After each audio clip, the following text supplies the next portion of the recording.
Kentucky Derby. All right, we'll bring the meeting to order. Maria, can you lead us in the pledge? Yeah, I know. Ready, begin. I pledge allegiance to the flag of the United States of America and to the republic for which it stands, one nation, under God, indivisible, with liberty and justice for all. Kylie, do we have any public comments? We do not have any public comments pertaining to closed session. Okay. Oh, yeah, roll call. Maria, Present. Gary, Here. Amanda? Here. All right, Rick? I'm here. All right, I'm here.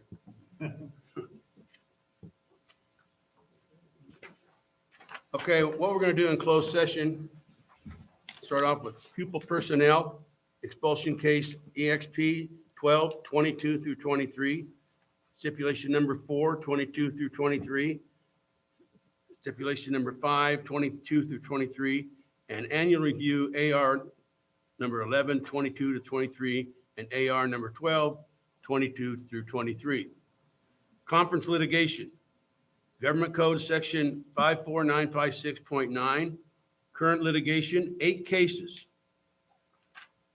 CIBDS 1907172, CIBDS 2011183, CIBDS 2022956, CIBDS 2033366, CIBSB 211-11303, CISB 220819, CIBSB 2220303, CIBSB 2218676, Government Code Section 54954 and 54956.9, and XE1, anticipated litigation, 1 case, 20 to 21, Government Code Section 54954.D, anticipated litigation, 1 case, Aguayo,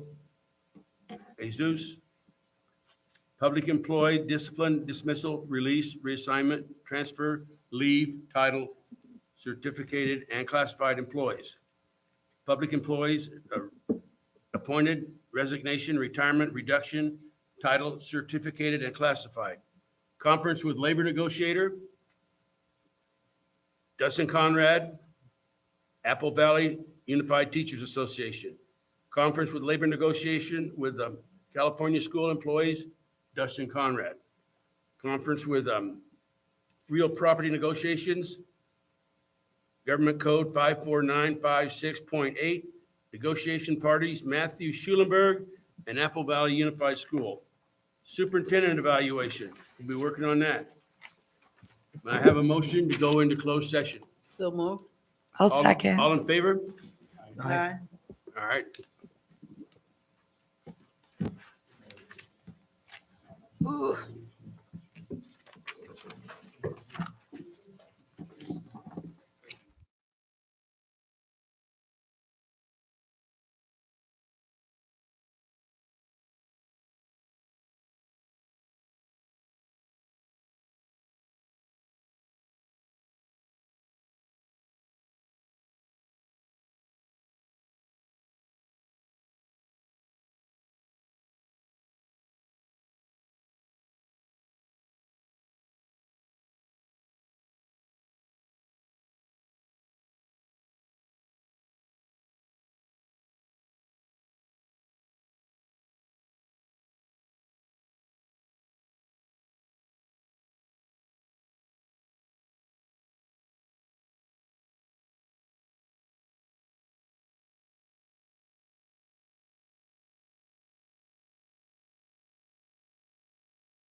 The meeting to order. All right, we got to make sure our Watergate committee is going. All right.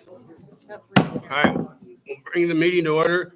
At this time, we'd like to pause in a moment of silence to remember retired Apple Valley Unified School District family member Steve Klopping.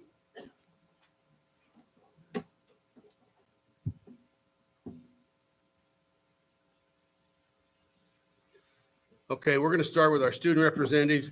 I'd like to say these are exciting times for you kids and your parents, and it's a great experience. And believe me, it's the best part of the meeting. From Rio Vista, Nolan Webb, Jojo Four, Easton Vanderlei, No Riviera, Elam Muir, and M. Wazalewski, however, Elijah Solis. Go to the podium. You're up there. You got it. I know that name.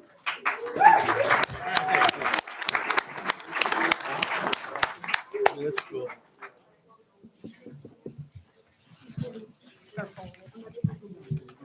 Hmm?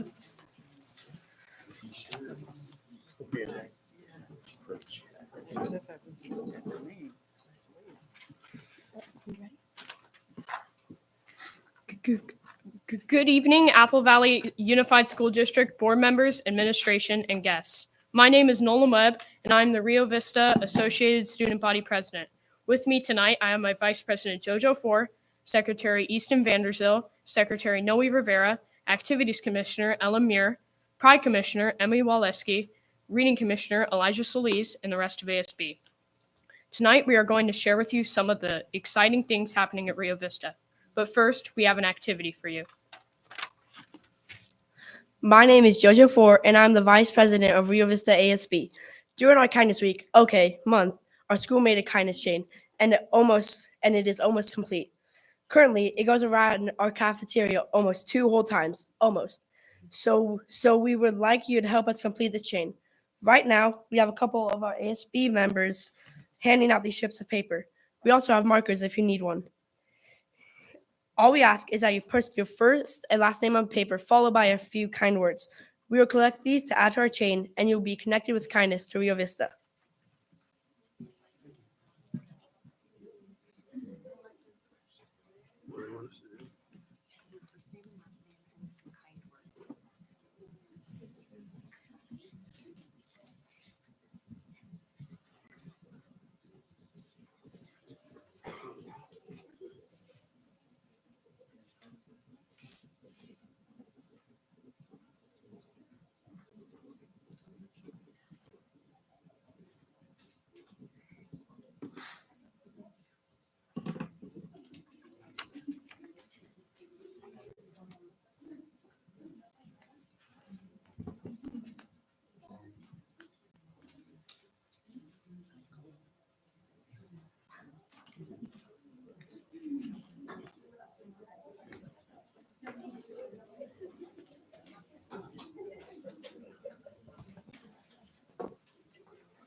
I've already done mine. Kylie's coming to class.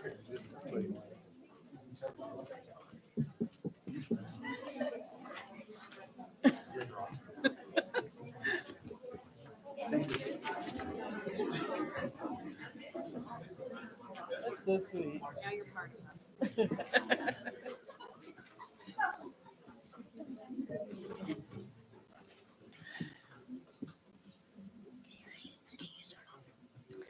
Hello, my name is Emmy Waleski, and I'm the Pride Commissioner.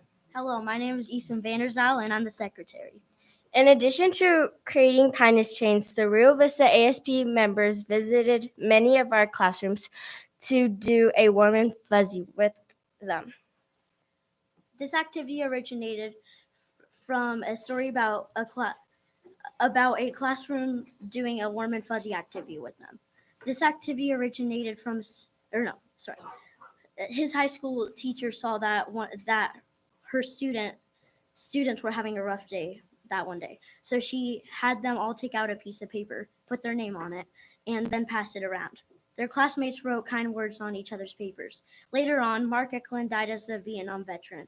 And when his teacher went to his funeral, his parents handed her a paper that was found in his wallet. After all these years, he had carried the paper with all the kind words on it. We would like to demonstrate this idea with you now by using these warm and fuzzies.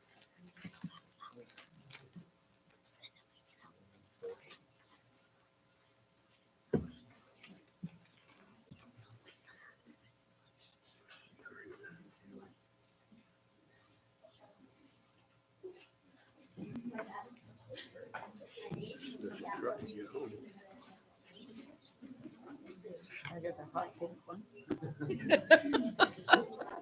You're that pink one. Give me the hot pink one. No, that pink. There you go. That's it. Yeah, that's it. There. Yeah.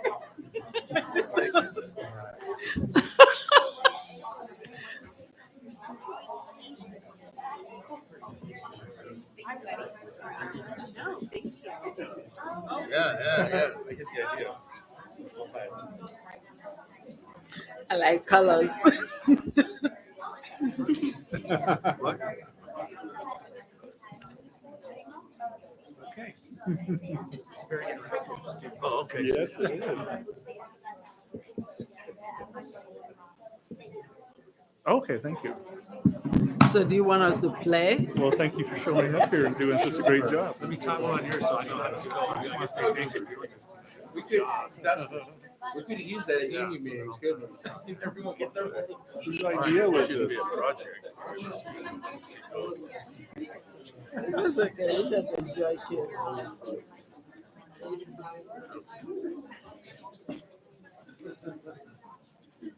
Good job.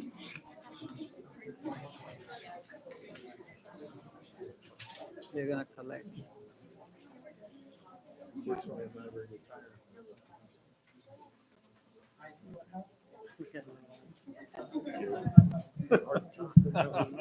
Hi, I'm Noe Rivera, and I'm secretary. We have so many great things happening at Rio Vista this year. We have students hanging out after school for film crew, esports, choir, and running club.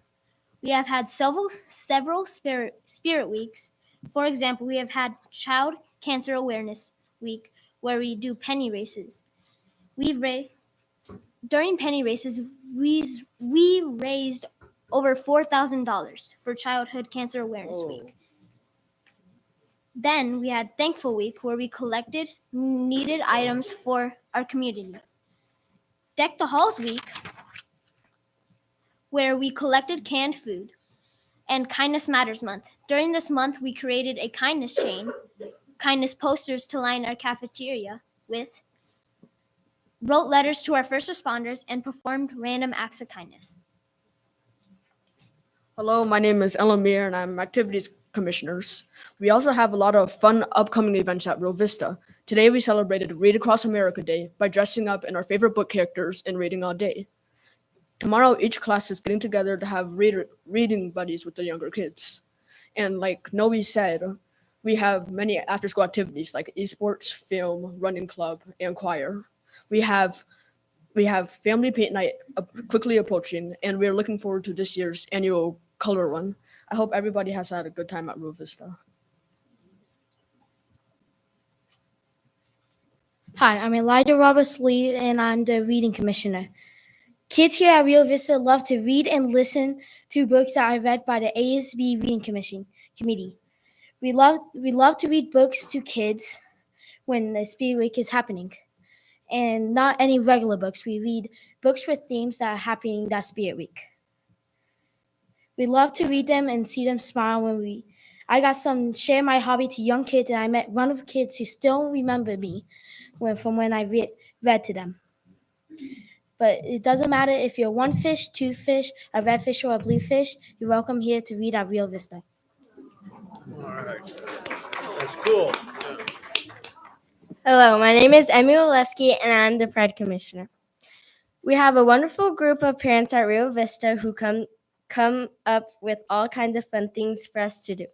Our booster president made these amazing magnets that say #KindnessMatters for us to hand out to Apple Valley Unified School Board. We hope you like them and that they will bring a smile to your face when you see it on your refrigerator one day. This people can protect. Love it.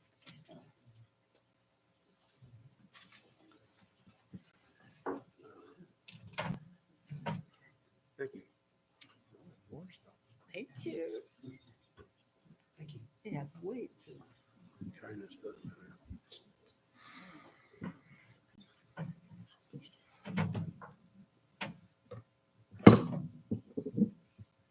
As you can see, like our shirts say, we are making leadership in action, not a position. Thank you for letting us share some of the wonderful things going on at Rio Vista with you. Before we leave, I want to share one last great thing that we are doing at Rio Vista. Last year, our vice principal, Mr. Webb, would read jokes that students had made up. Now, as the new Mr. Webb, I carried on his tradition. Before we leave, I would like to share a joke with you. Why does Mrs. Nelson wear sunglasses to Rio Vista? Why? Because the students there are so bright.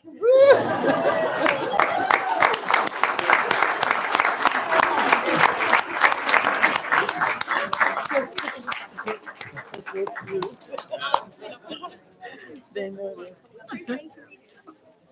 That's amazing.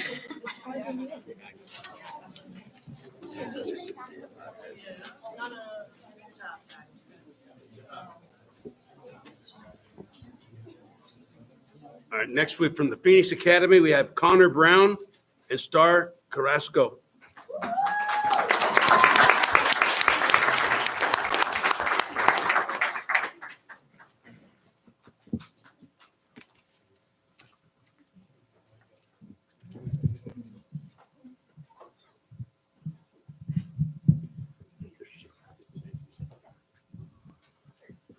Good evening, AVUSD Board of Education. I'm Connor Brown, President of ASB. And I'm Star Carrasco, Vice President of ASB, and today we would like to share with you all of the wonderful things that have happened at Phoenix Academy this year. We would like to start by telling you some of the upgrades to our Phoenix campus this year. We were surprised to find 2 book machines with our Phoenix logo on them. Students are able to earn books by saving up book tokens, which they can get by meeting a reading goal or by earning a Rocks card. These can be earned by students who demonstrate one or more of our Rocks pillars, which are rock our world, own our choices, care for others, keep our focus, and strive for success. Another big upgrade this year at Phoenix Academy was our new sound system, which has helped a lot with concerts, dances, and assemblies. We are also looking forward to the promotion of parents being able to hear their students' names called. We'd like to tell you some of the clubs we currently have available at Phoenix Academy, which include Comic Book Club, Homework Help, Esports, Yearbook, STEM, and Open Gym. These are just a handful of clubs currently available at Phoenix Academy. Now we'd like to tell you about our advanced band performances. They had a great time performing at Ontario Reign and did a great job. We can't wait to see their future performance at the LA Kings game. This year, we are very excited to have sports back at Phoenix. We started this year with the girls and boys volleyball games, and currently we have our boys and girls basketball teams competing. Later this year, we are excited to see how our cross-country teams do. Next, we would like to talk about our wonderful themed dances, such as the winter dance and the back to school dance, which both had great turnouts. We had a lot of great feedback and are excited for our 2 upcoming dances, which are the spring fling and the 8th grade promotion dance. New to Phoenix this year is our reward field trips for 7th and 8th grade students and reward activities for our lower campus students. 7th and 8th graders have had a great time at Topgolf and are going to have a great time at Big Al's tomorrow. Our lower campus students love the mobile tide pool experience. This year, we also had a great turnout at our fall festival. We had such a large turnout this year, we had to extend our festival by almost an hour just to let everyone get the chance to spend their tickets. We also enjoyed seeing our TK through 2nd grade students perform at their winter concert.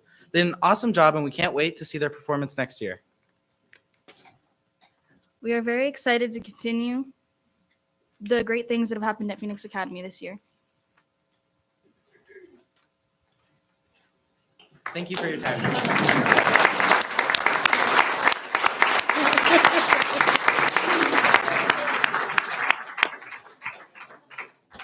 Next from High Desert Premier Academy, the girl with $1 million smile, Angelique Daniel. It's true.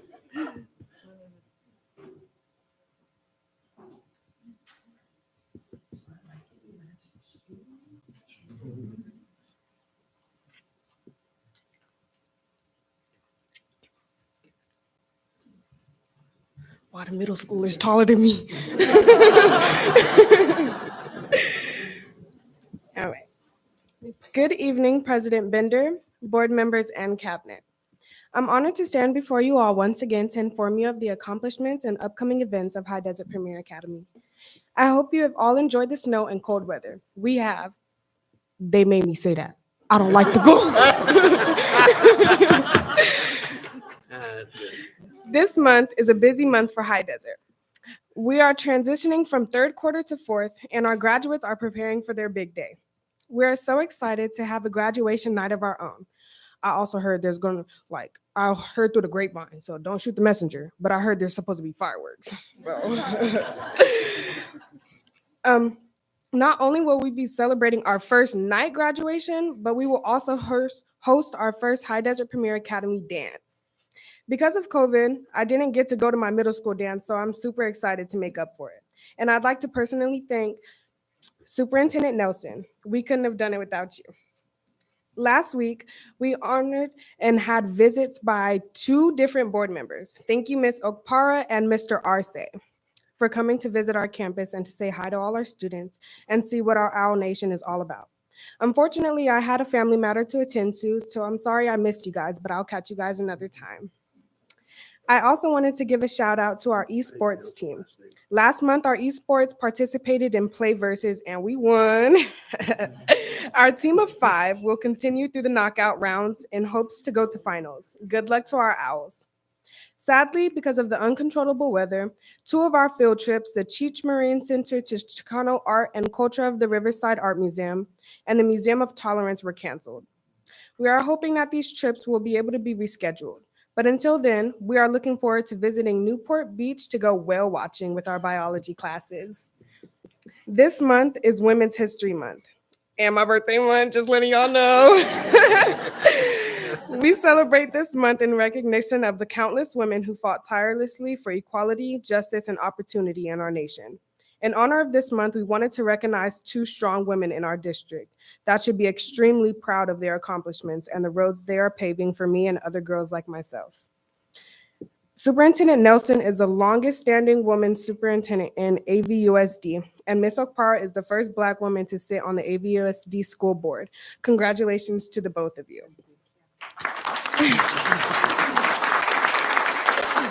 Good night.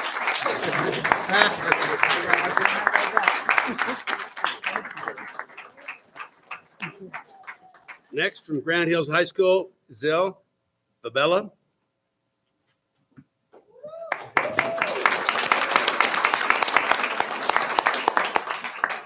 Oh, am I loud? Sorry, guys.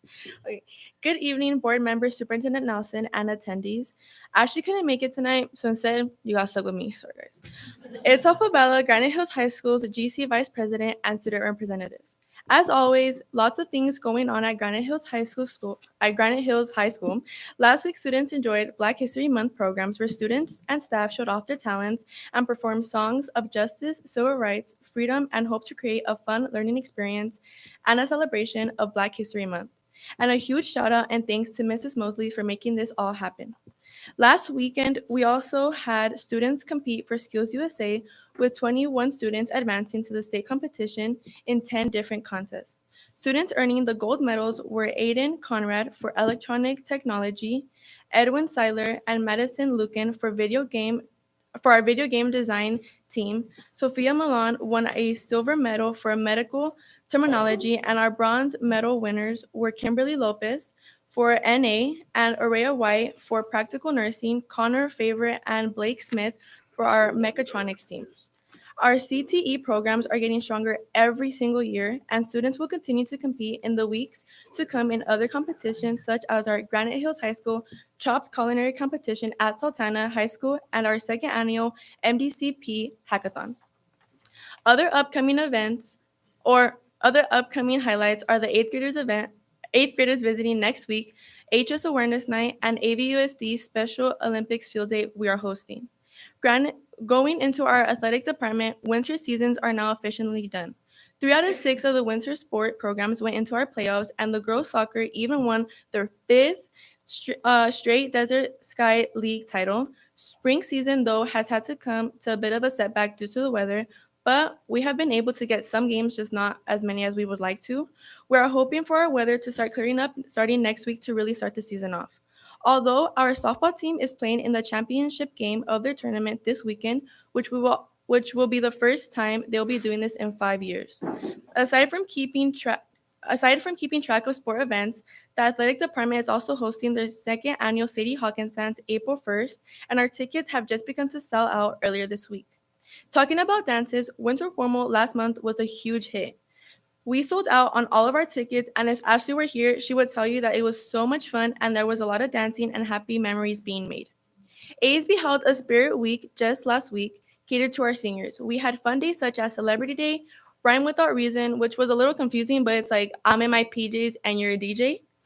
Dressing as our parents when we were teens, and lastly on Friday, where each of the classes had their own thing to dress up as.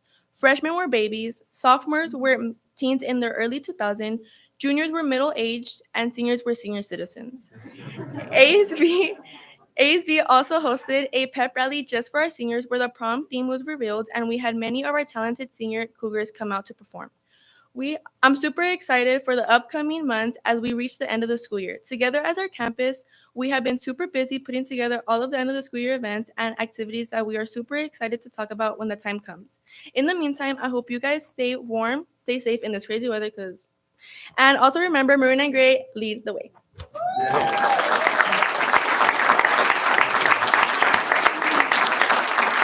Next, from Apple Valley High, Cheyenne Valentine.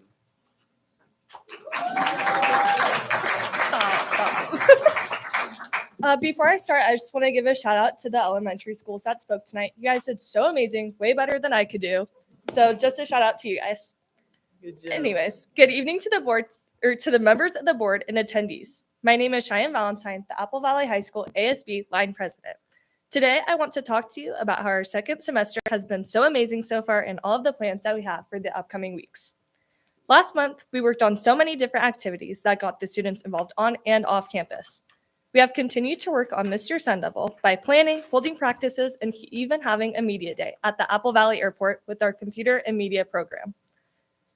We have also begun the production of our Every 15 Minutes project and are so excited to see it grow and develop. Over 300 students attended our winter formal, where we all busted a move, and it was held at Towns End this year. We also had 24 junior and senior boys sign up for Buff and Tough this year and play a friendly game of volleyball. We're so excited for our CTE students that have competed in regionals for skills this month and wish them luck on their journey to state. AVHS has 233 students advancing this year, which is the highest number that we've had in many years. The 2023 senior class has also attended a meeting that discussed all of the events that we've been waiting for, like prom, graduation, grad night. Speaking of assemblies, a motivational speaker came to educate us and bring us more awareness to our campus about minority groups and how we can all support one another. Overall, I would say it was a pretty successful month, and I can't wait to see what the coming weeks have. Taking a look into our plans for next month, we will continue to work on Mr. Sun Devil, which is on March 17th, every 15 minutes, and planning for the state competition for Skills USA. Last month, Key Club held a book drive, and this month they plan to adopt a street in our community. FFA is also staying very involved on our campus with their leadership conference and their tri-tip sale. The class of 2026 freshmen is holding their morph dance this month, and this teaches them how to plan and execute the process of planning a dance, and they're going to have such a great time. The future class of 2027 will be visiting AVHS throughout the week with their on-campus visits on Monday and Wednesday and high school awareness night on the 15th. We're so excited to show them how they can get involved and make sure that they're comfortable on campus. Now, as you may have heard, our color run was postponed a couple of times, but that was because of the weather. And now it's on March 11th, and it's not too late to register. Your hair might get dyed, but it's so much fun. Our campus is also looking forward to the spring break this month, and hopefully the weather warms up with it. We're going to continue to plan other events and work towards achieving our goals for the rest of the semester, like every 15 minutes, senior activities, the cultural fair, Renaissance, and Skills USA. As always, we want to keep students motivated and engaged, so these definitely help. Sports are such a big part of our campus because it motivates our students as well as creates a bond with our community. Recently, some of our sports like basketball and wrestling have ended, but some of our spring sports like softball and swim are starting. So to wrap things up, I just want to say how grateful I am for all of your support throughout the school year. And as always, Sun Devil Pride is contagious.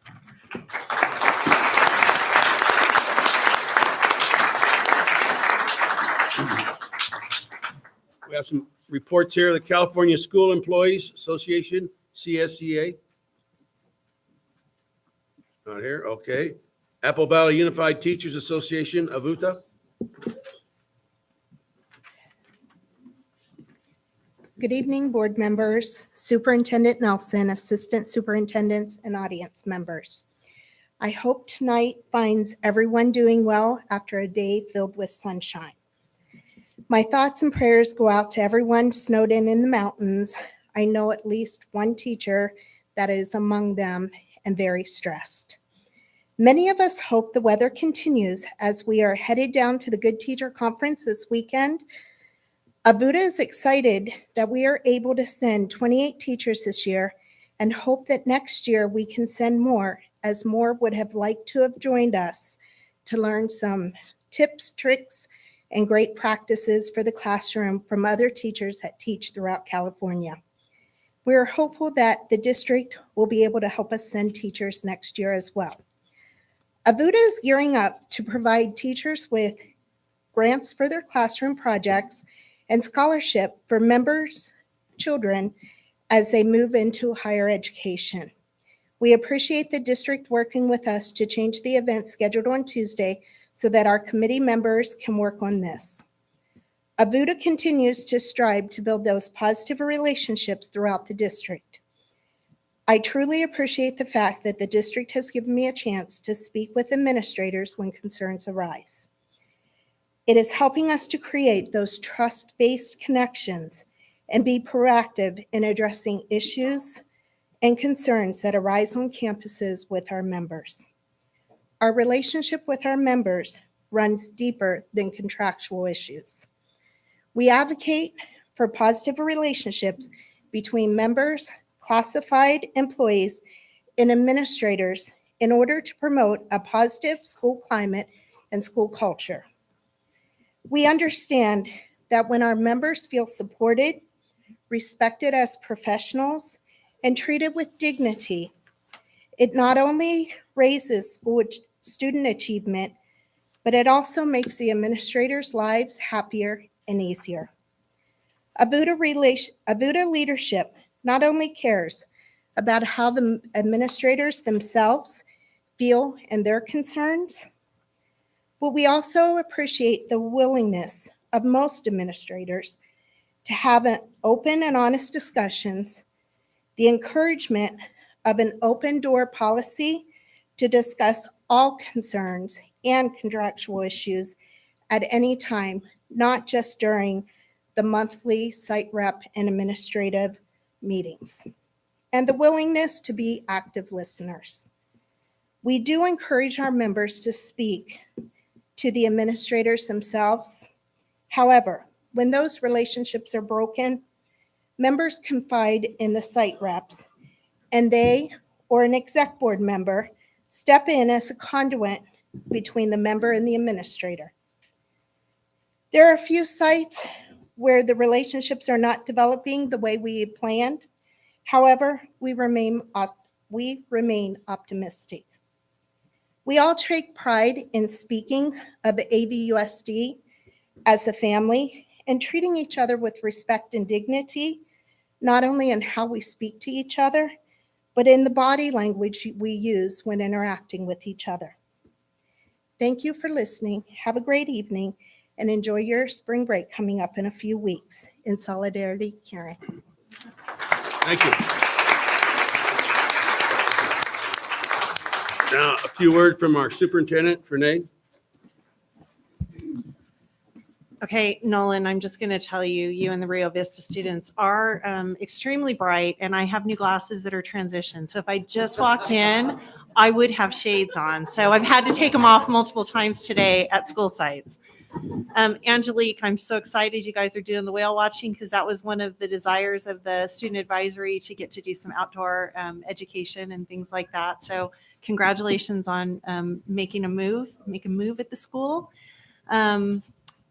Cheyenne, I just have to call you out for always demonstrating such kindness to our elementary students and making them feel welcome. And then I watched you Good. jump up to adjust the mic for Angelique. That just doesn't happen by chance. So keep doing what you're doing and be a wonderful role model for all of the kids that are following you. And then Itzel, we didn't get stuck with you. Thank you for coming and thank you for representing Granite Hills High School so wonderfully. Did a good job. And I can't forget Connor and Star for all the work that they did today, showing us what's going on at Phoenix Academy. I've watched Connor. He's been at that podium, I think, every year since he started in this district. So good job, Connor, and Star. Thanks for joining him. The county superintendent will be visiting Apple Valley Unified School District, Mr. Alejandre, next Thursday, March 9th. He will be at Granite Hills High School to visit their AVID program. His AVID coordinator down at the county level is so proud of what's going on there and asked that he come and visit. We are currently waiting for word back. On March 8th and 9th, the State Board of Education will be meeting regarding community school planning grant. We, as Apple Valley School District, applied for the planning grant. It's a 2-year grant that allows us to then apply later on for an implementation grant as long as the decision is made to do so. We met with elementary advisory on February 2nd or February 7th here at the district office. Many of the kids that are in the audience tonight that spoke were part of that. And then their principals came in halfway through the day and met with them right before lunch and took all of their concerns and things that they wanted to work on. And we kind of shifted it to a school-based thing at this point, but they will be back with us. This group continues to meet with us over the years, and depending on what grade level they are, they come back. So more work to come. And then we met with the Granite Hills group on February 9th. Again, amazing outcomes. Mr. Powell brought some of the leaders from his campus in along with the instructional coaches. They each sat at the table with students and took the information. They were listeners and wrote down the information to then share back with the entire staff. At that meeting, some of you may have remembered Trinity. She was in one of our videos, and she has a women's empowerment group that she started at Granite Hills High School. Fortunately, it was meeting that day, and so I got to go in at lunch and visit the women's empowerment group.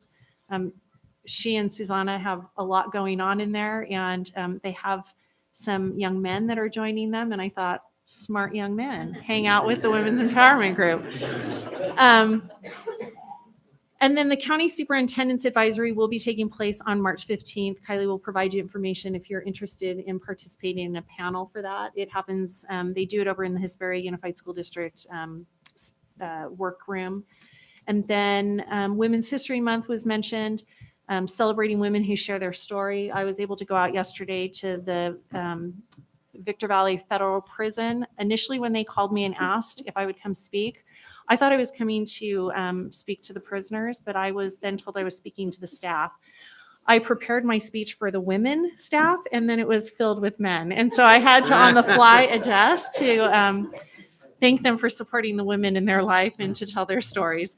I was at Rio Vista or Rancho Verde today, the other RV in the district. Rancho Verde for Read Across America. I was able to read in Mrs. Jensen's 5th grade class and Mr. Kang's 3rd grade class. Let me tell you, they were so well behaved, and no kids really, like at that age, when you walk into the classroom, know what a superintendent is. I'm just a person, and they were super respectful and so much fun to read with.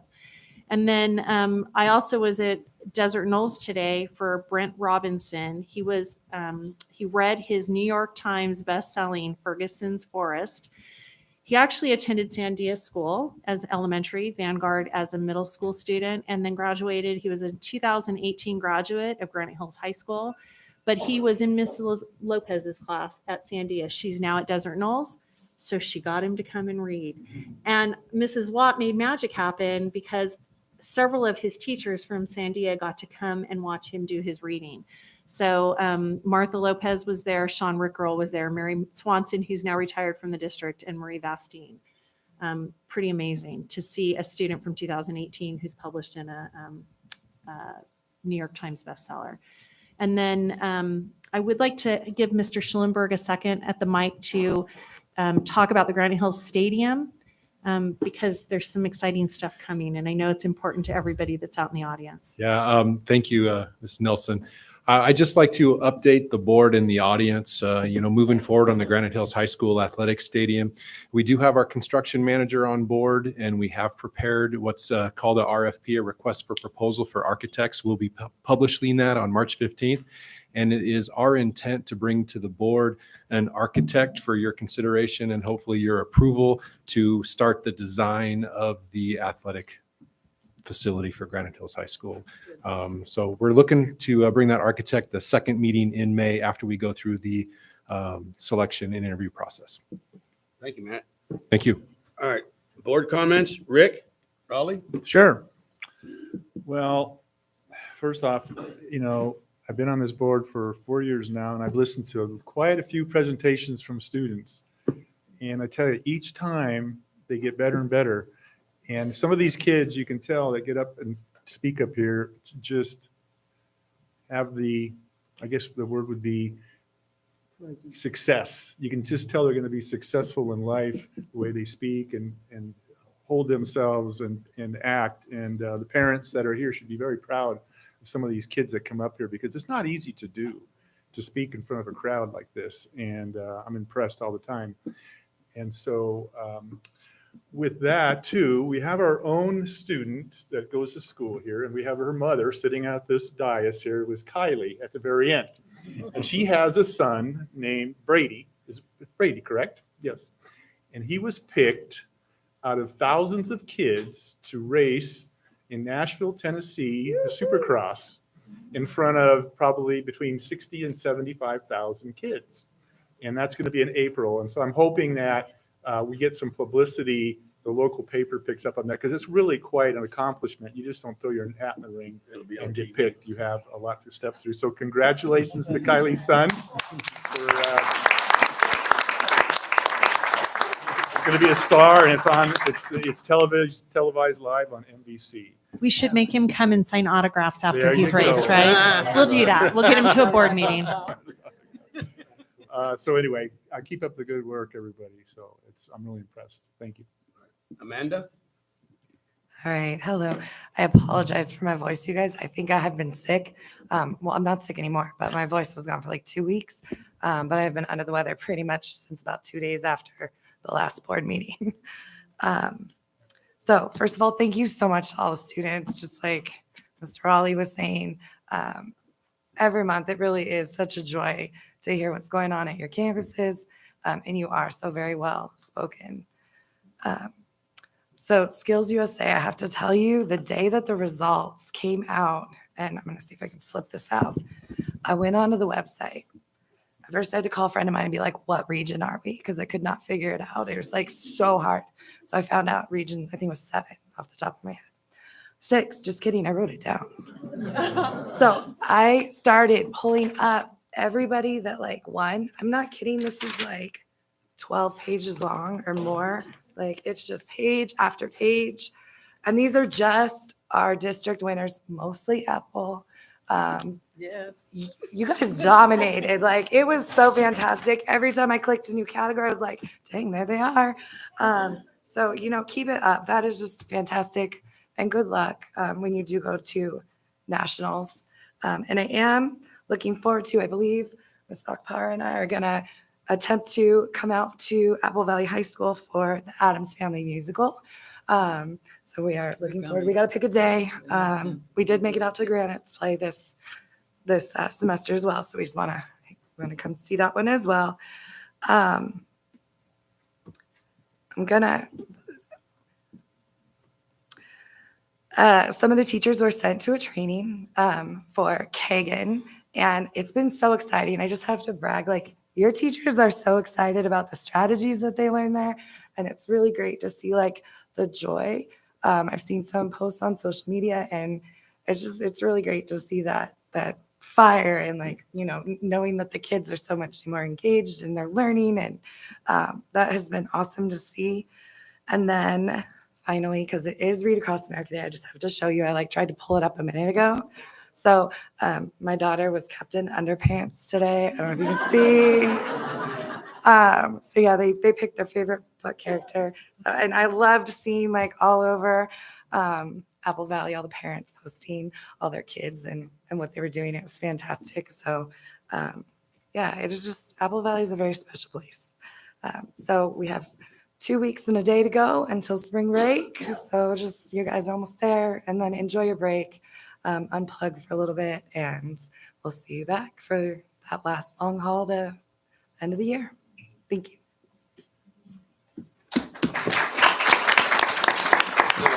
Gary RC. I just want to also say thank you so much to all the students who came this evening. So it's always the thing that we look forward to is seeing your smiling, bright faces, your enthusiasm for what's going on your campuses, the pride that you have for your programs and your campuses and your fellow students is really infectious, and it really encourages us. So thank you so much for all of your hard work and preparation. Also want to express my appreciation for some of the schools in the district that were so warm. And some of the recent visits. I went to Sandia. Thank you, Mrs. Watt, for showing me around all the great things that are going on there. I just want to congratulate you there on that campus for the after-school program, for the choir and the band program you were talking about, for the academic growth that you were sharing. Thank you for your leadership there. It's definitely showing throughout excellence all throughout the campus. So thank you for that. Also had a chance, Angelique, to visit your neck of the woods there. That was a real blessing to go on the high desert there and then spend some time with Mr. Smith.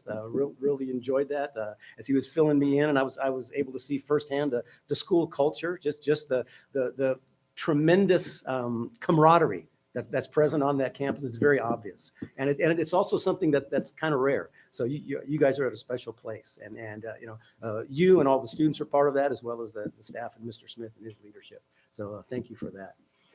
Had a chance to go visit Rio Vista and spend some time with Mrs. Poff, and really excited about the growth that's going on there at Rio Vista with respect to the learning maps and the new way of learning that they're piloting there and really kind of taking the leadership on. So very impressed. Thank you for that. And I was totally blown away because the day that I visited, the students there at Rio Vista were doing their living wax museum, which I had never heard of before, but boy, was that the high point of my week. Because if you don't know what that is, the students, the second graders, dress up as particular students, or I should say particular people in American history. And they're actually dressed up, and they actually have a little button on the wall. You push the button, and they act out who that person was. And so one second grader was dressed up and gave me information on George Washington. Another second grader, complete with beard, was Abraham Lincoln and filled me in on Abraham Lincoln. I also got a chance to learn about Sally Ride, our first astronaut. And I even saw Dr. Seuss there. And he was able to fill me in that he still does not like green eggs and ham. He still does not like them, Sam I am. So yeah, he was very, very clear about that. But that was a blast. I went home and told my wife about that. I was just blown away with the poise and the skill of those students. Very impressive. So thank you very much for sharing that. And then I had some time to visit Vanguard with Mrs. Martinez. And she was sharing with me about the new electives that were there, about the new band room addition that's going on there. So very excited about that. And also wanted to congratulate the staff there with regard to the new STEM grant that Vanguard was awarded, STEM for science, technology, engineering, and math. And they just got a new grant for that. And I thought that was very appropriate in light of an article that just came out in the California School Board Association. The CSBA, California School Board Association, said this: STEM knowledge and skills are increasingly necessary to prepare students for the job market. Nearly a quarter of all occupations in the United States in engineering, information technology, healthcare, construction, and multiple other fields require STEM competency. In coming years, that share is predicted to grow. And so this grant that Vanguard was awarded fits in perfectly with the vision that we see among professionals in the field. So I just really want to congratulate her and her staff for that accomplishment. So really excited. In fact, I'm kind of blown away by all the accomplishments going out throughout really every school in the district. So parents, students, teachers, principals, administrators, classified staff, thank you for what you're doing. You are absolutely making a fantastic difference and preparing some amazing leaders for tomorrow. So thank you for everything that you do.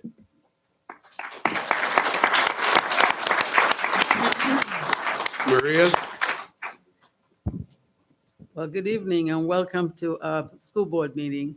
It's always exciting to see all the students when they come in to showcase what they learn at their schools. But before I start today, I need you all to take the time and think of that woman who has made a huge impact in your life. That woman could be your mother. That woman could be your teacher. That woman could be your bus driver. And that woman could be the person who's cooking your meals at school. Let us take this month to appreciate all the women who have made an impact in our lives. Mine is no longer alive, so I tend to use every woman who has crossed my path as that woman in my history. This month, or this last month, I went and visited High Desert Premier Academy. I actually was so excited about going to that school that I wore their t-shirt. I was so sure that I was going to see Angelique on campus and show her that I'm actually sporting the t-shirt. I actually had one of the students lift the back of my sweater so that he can see that it's really from your school, that I didn't put a sticky on it. Good shirts. And so I had the opportunity to visit the classrooms and to see the teachers doing what they normally do, and actually see the children doing what they would do whether or not I was watching. So if they were on their cell phones, they were still doing what they wanted to do. If they were talking to the other person, they were still doing. I just wanted to see the students in their natural habitat without having to show anything, nothing fancy. And then I went on to Vanguard. Vanguard was one of those schools I had planned to see a while back, but I couldn't see them because of some technicality in my scheduling, not their scheduling. And so when I went, I showed up earlier than scheduled because I really wanted to see what happens when I'm not supposed to be there. But it was really interesting. The principal immediately noticed that on the back of my phone, I had the sign for Sandia School. I had their little logo on the back of my phone. And she promptly went into her office and gave me, and brought hers out. I thought that was sweet. So I immediately got a pair of scissors and cut hers out neatly so that I can add it to my Sandia sticker, because I did not want to lose Sandia. I wanted to have both of them on the back of my phone. But be careful, don't send me any more, because my phone is so small. But at Vanguard, I noticed that we went to certain classrooms and I saw teachers doing what they normally do, teaching the students, being natural in their natural habitat. But the one thing that really caught my attention, sometimes because I'm a product of this school district, I've been here since 1985. And so I tend to see things that were not canned, things that are not set up for me. I tend to find it. One of the things I noticed was how easy it was for those children to see their principal walking me around, and they leave the playground and race up to her, and they gave her a hug. I was still standing there, and I thought, what am I, chop liver? You don't want to give me a hug too? But they didn't know me, they knew their principal. But that told me a lot about the relationship that the students have with their principal, and that really warmed my heart. I'd like to thank the student reps that spoke today. All I can say is that my head is so full, I need a head brace to hold it up, because I've never seen such articulate children speak with such poise to share what they know, what is happening at their schools. And for us to know that you guys are our future. We look at you and we know that you are going to have a great future for the people that are older. You're going to create the world that we are going to live in. I'd like to see the students again, if it's possible, because you all are creating memories. They're creating memories that you will remember long after this is done. I have had people asking me about how was it when I was a teacher in Apple Valley Junior High. I said, this was the band room. And they look at me like, what do you mean? I say, this was the band room. That was the choir room. I could tell them what happened here on this campus, but those were memories. Hold on to the memories you have learned as you are growing up through your years, because that is your foundation. Special thanks to Apple Valley High School principal, who opened his doors for me to enter, to come and see a presentation put together by Dr. Kwanda and the persons of color, right? The group was called, and the presentation on that campus. One of the things that I found very fascinating about that presentation was how easy it was for the presenter to present to these different grade levels using their different language to be able to make it. It's almost like code switching to teach to that population without overwhelming them, and to watch the students at the end of it to come back and want to talk to her. Elam, I have known this child since over 4 years ago, and to see him come up today was a thing of pride for me. I don't like to call out students, but this one is very special to me, and I wanted to be sure that you're aware that I know somebody that spoke today is I know a superstar. What else? The Good Teaching Conference. I hope that at some point this district will also continue to support it. As I was coming up, that was my foundation as a teacher. I went out and I learned what others were doing. I bought books that were put out by others. I practiced with others to see what they were doing. They were not teaching me a method that was contrary to the district. They were just teaching me how do you relate, especially in the world that we're growing in. And so I'd like to see this district begin to participate in it one more time.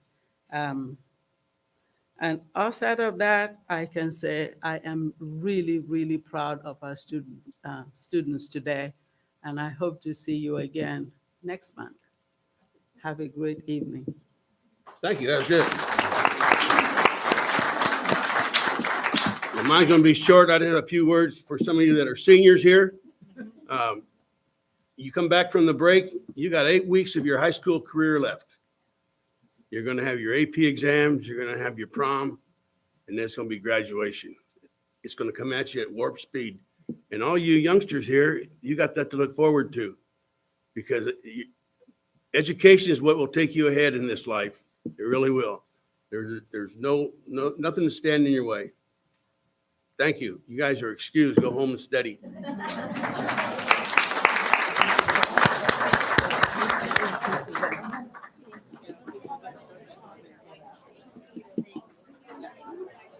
All right, that was good. Yeah.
Let me know when you're ready. Yeah, I'm ready. Great. All right, we're going to get our closed session reports. The clerk will read any action taken in closed session. Maria? In closed session, the Board of Trustees took action in support of the following recommendations from the superintendent. Conference on Litigation, Government Code, Section 54954.5, subsection D, Aguayo Monge Jesus versus AVUSD. On a motion by Bender, seconded by RC, the board voted unanimously to deny the claim of Jesus Aguayo Monge on a vote of 5-0. B2, Conference on Litigation. On a motion by Bender, seconded by Raleigh, the Board of Trustees approved the following. Approved the proposed settlement agreement regarding case number CIVSB 2208019 on a motion, total vote of 5-0.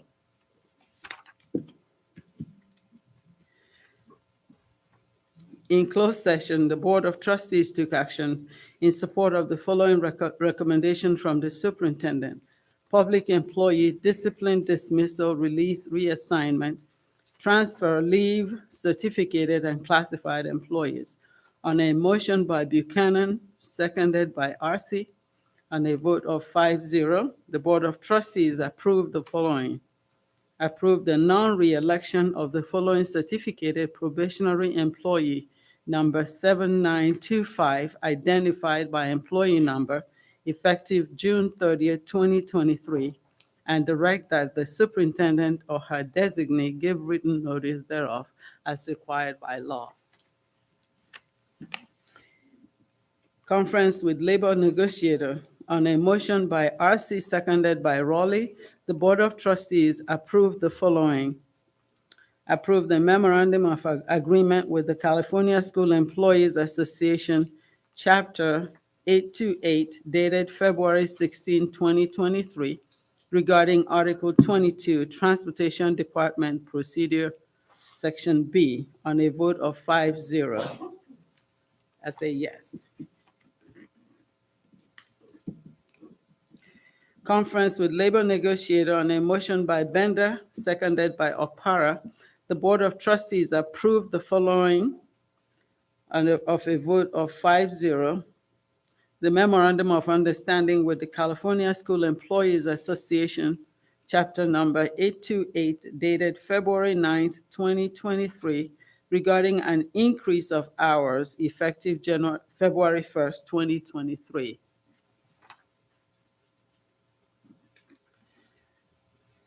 Conference with labor negotiator. On a motion by Buchanan, seconded by RC, the Board of Trustees approved the following of a vote of 5-0 as a yes. Approved the memorandum of understanding with the California School Employees Association, Chapter 828, dated February 9th, 2023, regarding creation of paraeducator expanded learning position, range 25, 180 base duty days.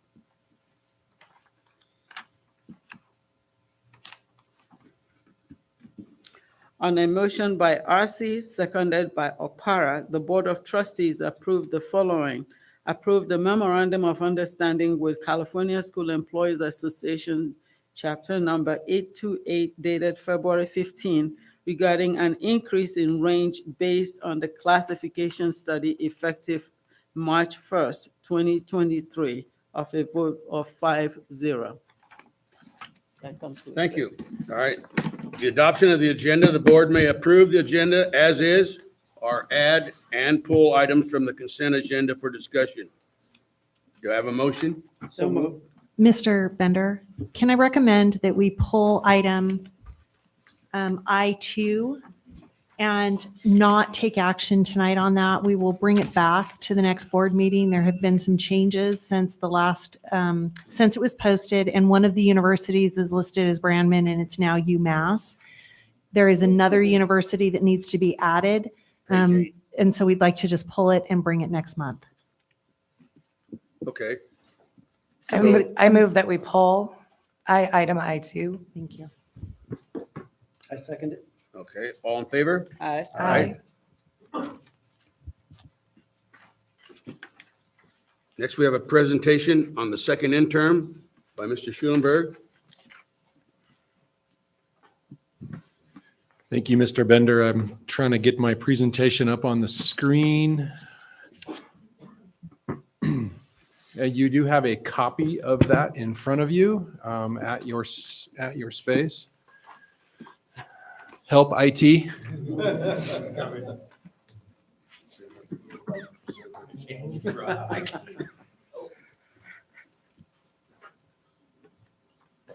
turned on my screen.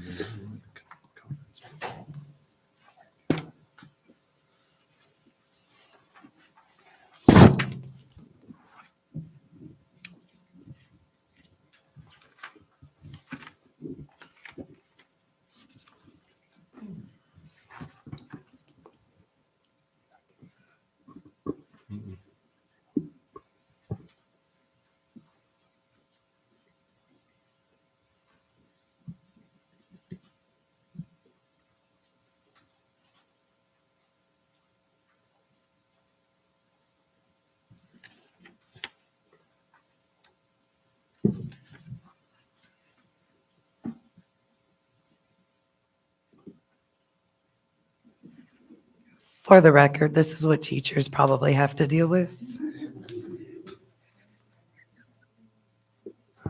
My apologies for the technical difficulties. If the board could take a look at the paper copies in front of them, my apologies to the members of the audience.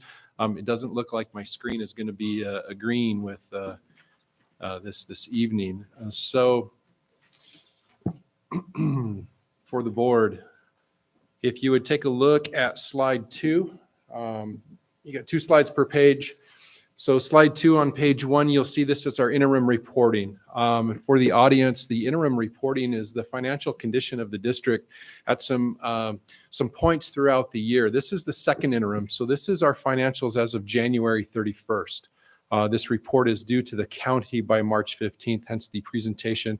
And the item in the consent agenda where the board had the opportunity to review the budget documents, and they will take action on consent approving that, and then we will submit the report to the county. Page 3. There are 3 certifications possible in interim reporting.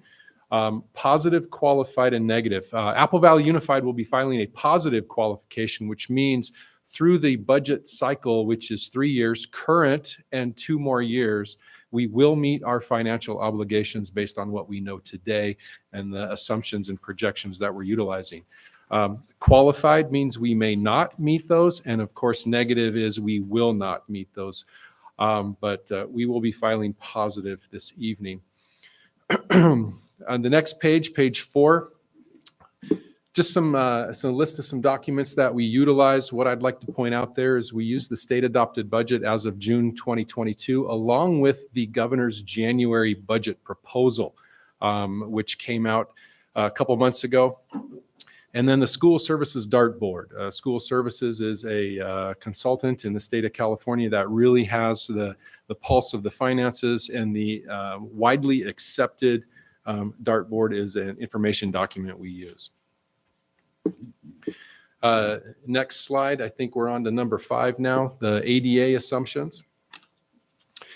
You'll see our funded ADA at budget adoption for the current year was 12,115. We did up that at first interim because of what the state did in terms of protecting our funded ADA and kind of a hold harmless. Now, if you look at first interim to second interim, we've had to adjust our ADA down. Unfortunately, we are experiencing high absenteeism relative to pre-COVID attendance rates, which we've corrected that in our ADA projections for the out years. And even the current year, we had to adjust down a little bit. So that is one thing that is affecting our incoming revenue as we look at this particular budget cycle. The next page, page 6, our COLA assumptions. You'll see from the budget to first interim, the COLA, the cost of living adjustments did not change. However, at the January budget proposal, we do have an increase to the cost of living adjustment in next school year. The governor did pledge his commitment to fund an 8.13% COLA based on his financial projections and the Department of Finance up at the state. Next adjustment will come with the May revision, and unfortunately the revenue at the tax revenue at the state level is not flowing in based on the governor's projections, so I imagine there will be some adjustments moving forward. The next slide, if we look at the 23-24 assumptions, it just goes over some revenue projections that we're utilizing for the 23-24 school year. You'll see the funded ADA with the COLA, and that does net us a LCFF revenue increase of just shy of $12 million. The federal revenue, we have a lot of one-time revenue, including our ESSER funds, our COVID relief funds, some one-time state funds, and we assume that those are expensed in the current year and in 23-24. So we have to make those revenue adjustments because those are one-time funds. They are not ongoing, so we back those out of the budget. Same with some state revenue.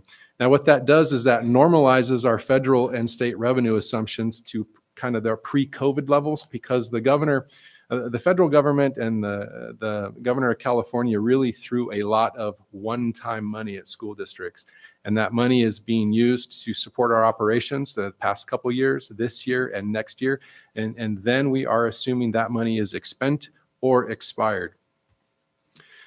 The next slide, 23-24 expenditures. You'll see we have included all of our negotiated settlements across all of our bargaining units. We do account for step and column increases and retirement contributions. And that big one, we are assuming all one-time COVID relief funding is expensed at the end of the 24 school year. Some of that ESSER funds don't actually expire until September 24, but we're doing our best to spend them well before that deadline so we don't have to give any money back to the state or the federal government.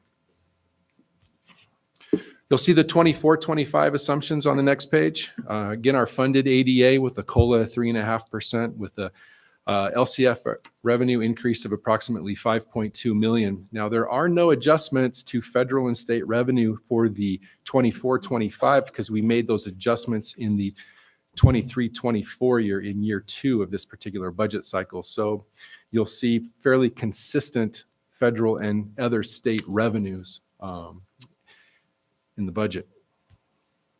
On the expenditure side, again, we do account for all negotiated settlements, step and column increases, of course, in retirements. And the last bullet point you'll see, because of the expiration of all that one-time money and the COVID relief funds and the nature of the expenses or the nature of what we're spending that money on, we have to make an assumption that those expenses will continue. So we have about a $10 million movement from the restricted side of our budget into the unrestricted side of our budget to continue to support those expenses. So that is, you'll see the impact of that when I show you a couple slides later. Well, actually, one slide later. Here's the impact of that. You'll see these are just some projected year totals. This is our unrestricted general fund. So within Fund 1, our major operating fund, we have unrestricted funds and we have restricted funds. The major revenue source of our unrestricted is our local control funding formula. And you can see it does increase from this year to 23-24 to 24-25. Expenditures also increase, and you see that big jump in expenditures from 23-24 to 24-25. We go from 151 million to about 168, and that accounts for the negotiated settlements, step and column increases, operating expense increases, and that shift of about $10 million of restricted expenses over to the unrestricted side of the budget. So you'll see the ending fund balance, unrestricted ending fund balance. We're projecting this year we're going to end with about 21.7 million, and we're projecting June 25 ending with about 10.8 million of unrestricted funds in our budget. The next slide is the restricted. You'll see the revenues and expenditures for this year. The revenues are incredibly inflated because a lot of that one-time money, we book it as revenue, If we don't expense it in that year, we have to book it as revenue in the next. That's a deferred revenue program. So we are assuming that the majority of that revenue is spent this year, and the remaining is spent next year.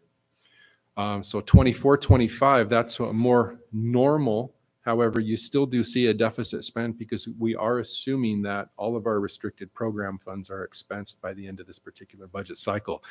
That will ebb and flow as we continue to refine those expenses and as we move through the budget years. Again, this is a snapshot as of January 31st, and I forgot my disclaimer at the beginning. This is subject to change. It will, in fact, it already has, based on our budgeted revenues and expenditures as we go through. Again, this is just a snapshot. The next slide is the combined. And what you'll see there is just the combined revenues, expenses as we move through the budget year with an ending fund balance of 10.8 in June of 25. That's what allows us to file that positive certification, because based on this projection, the assumptions that we know at this time, which are subject to change, some by us, some by the state, we will meet our financial obligations for the budget year and the two subsequent years. The next slide just shows you the components of the ending fund balance and just a couple highlights and concerns for the future. You look first there, our enrollment in February of 2020, just prior to you know what, we were 13,227 students across our school district. Last month, we were 13,610. We're 383 kids higher. Unfortunately, our attendance rate has gone from typically around 95% to now around 90%. So 90% of 13,600, 90% of more kids is less than 95% of fewer kids. So that's why we had to reduce our ADA projections in the subsequent years. And you'll see just some other points, mainly the concern at the state level with the revenues not meeting the governor's and the Department of Finance's projections and what changes they're going to make when we get to the May revise. I apologize for not having the screen. Are there any questions from the board? Yes, Rick. On the enrollment for the attendance, are you seeing that, or we're saying that kids, students are enrolled, but they're just not attending, the same group of kids that are just not showing up for school? Well, I don't have the data if it's the same group of kids. In my particular office, we look at the overall district in terms of the attendance percentage. So typically pre-pandemic, about 95% of our kids across the entire district would be here on a daily basis. These days, it's only about 90%. So that's our attendance rate. I do imagine we have some students that unfortunately are chronically absent. I think Pat covered some of that data in our our district advisory committee. We have a number of kids that the absences have increased since the pandemic. And of course, last year we were sending kids home because of the requirements when kids are sick. So yeah, it's been impacted, and the state's tried to do some things to help us mitigate that. And it has helped to a point, but it doesn't restore us completely.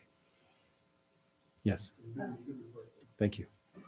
Can we look at possible attendance incentive programs or ramping them up if they are already in season sites to try to claim some of that? Well, I do know a lot of our schools are really working with the students in attendance and making those phone calls and reaching out. Incentive programs are something we can explore. It's just a matter of what type of incentive we attach to that. But that's something that we can always. And we are participating in it's a gas to go to class this year for high school students. And we do have to see that 90% in context of what it was last year. Yes. Now, although we're comparing to pre-pandemic numbers at that 95%, last year we didn't really have the same kind of attendance data exactly because the state apportioned us slightly differently. We were held harmless, but we were far below. This is a rebound that is continuing. So it's rising. It's rising. Good point, Pat. Thank you. Do you have anything in your system to actually plot where you see your lowest attendance and where you see your highest attendance by school site? we do by school site, grade level, classroom, any different way we can analyze that data, and kind of take a look at it and look for hotspots, areas of particular need for focus. Yes, we do. So this question is for Mr. Schulenberg. Are we going to go back to when we had a budget committee that we had? I think it was during COVID because we couldn't go in, but that's the one that you had teachers, cross section of the district body participate in the budget committee as we are beginning to look at the money. So that they can begin to follow the money as well. Yes, Ms. Okpar, thank you for bringing that up. I would like to resurrect the budget committee. It was something that we put together a few years ago, and through COVID, we did have some meetings, and then we did kind of step away from it for a little while. It added another level of, I think, stress to some people in the system, and that was something we just kind of needed to remove for a little while. But yes, I do intend to resurrect that this spring. And get another group together and start robust in the fall. Thank you. Thank you. Okay, thank you, Matt. Kylie, do we have any public comments? We do. We have 3 tonight. Okay.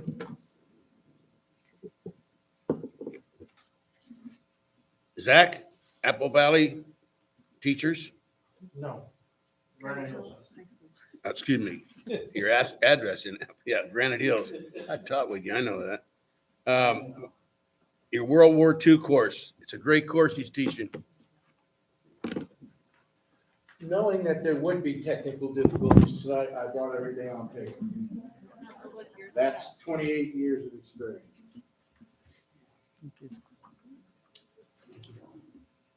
See if I got the numbers right. If I run out before I get to this. Have you been to this? If it's not, I'm right on track. Yeah, that's good, boy. Does he want us to go? Is that it?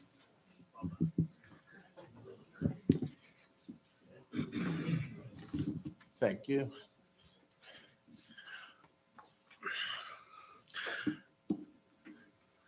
Good evening, school board members, Superintendent Nelson, and assistant superintendents. I am Mr. Zackow, and today I wanted to inform you about the Granite Hills High School after-school World War II program. The class had more than 110 students sign up in the fall. After they worked through counselors, the initial amount of students that were placed in the class was 60. So we had a very robust turnout and very strong demand for this course.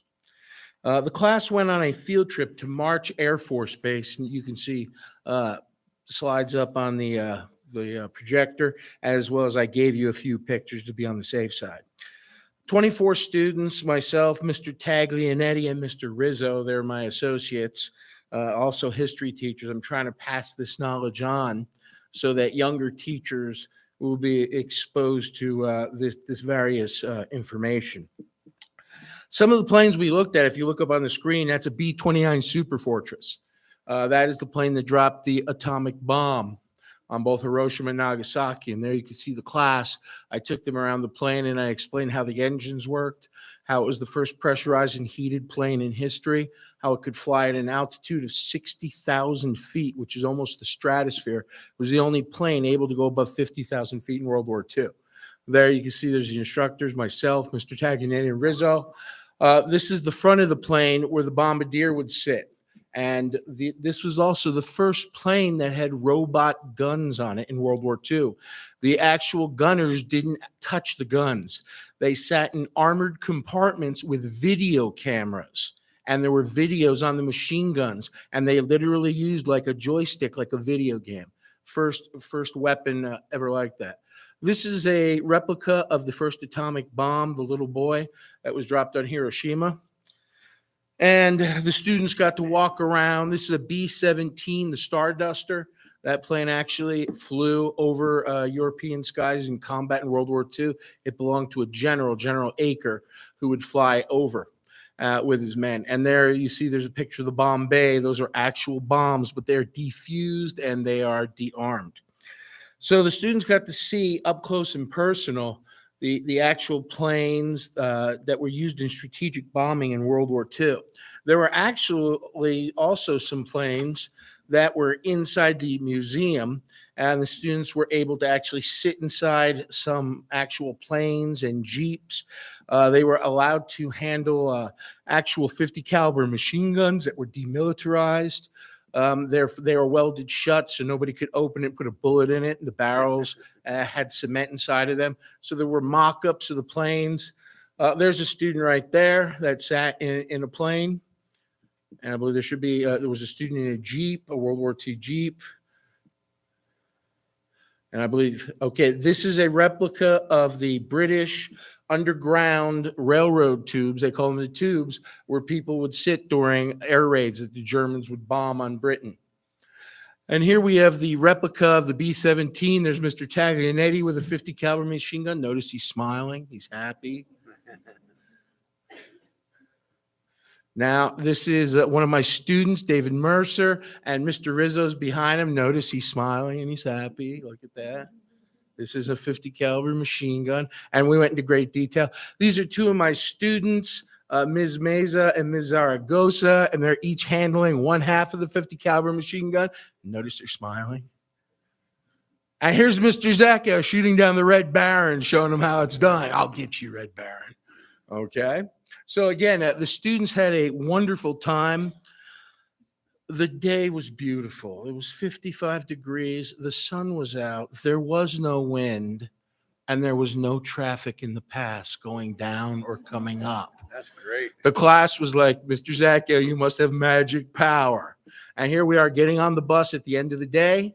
We made one final stop. We stopped at In-N-Out. The students were allowed to get their favorite hamburgers and fries. And again, one student confided in me. He said he'd never been to a museum in his life. He said it was the best day of his educational career. He learned so much.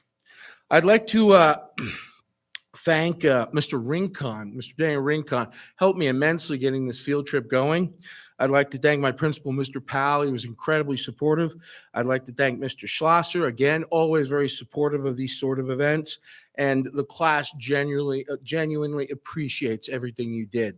They just had a great day. And then they went and told all the kids in the school what they did. And then I had all these teachers coming up to me. Oh, you got a bus? You went off campus? Yeah, it was a lot of fun.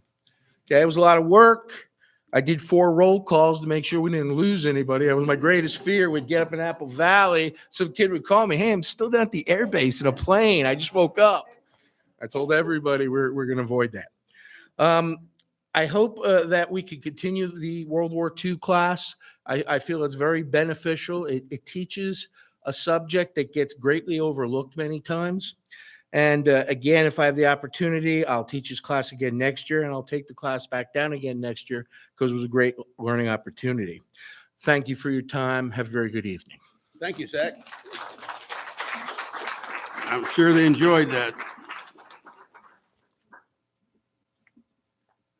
Rochelle Aldridge.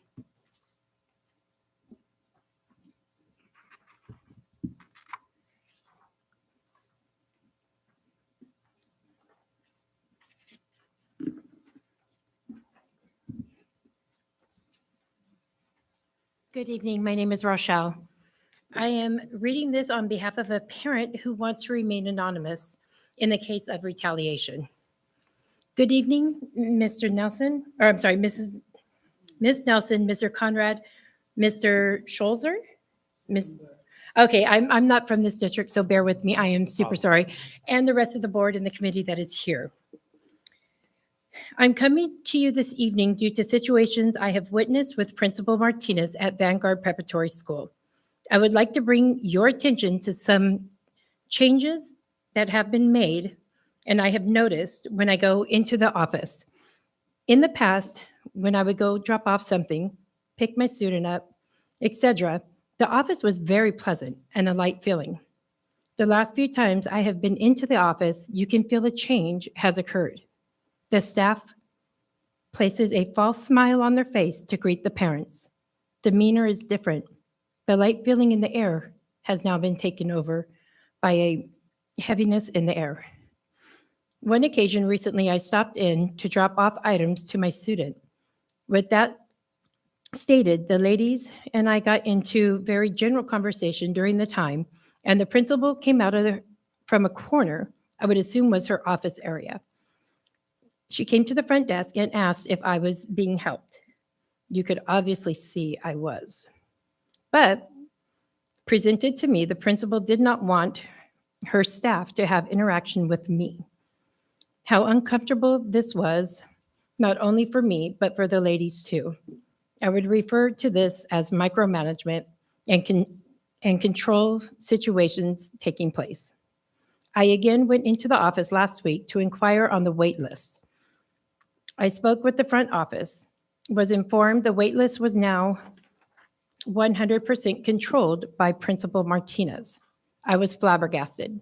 Needless to say, as a parent, I could not be informed of what number a prospective student would be on the wait list without contacting the principal. This struck me very oddly. I have been around Vanguard Preparatory for a few years, have placed students on the wait list, have inquired previously, had my questions answered, but now the new principal has made changes to the point where information is very difficult to obtain. The family environment Vanguard once had has diminished greatly. You can see it, you can feel it, even through staff's tries to hide it. One can see the school has been placed in a precautious,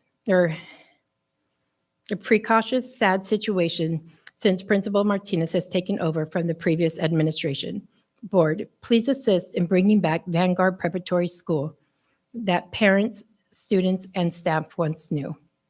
I want to thank you for your time this evening. All right, thank you. Next, Kaylee Smith. Kelly, excuse me, it is a Kelly.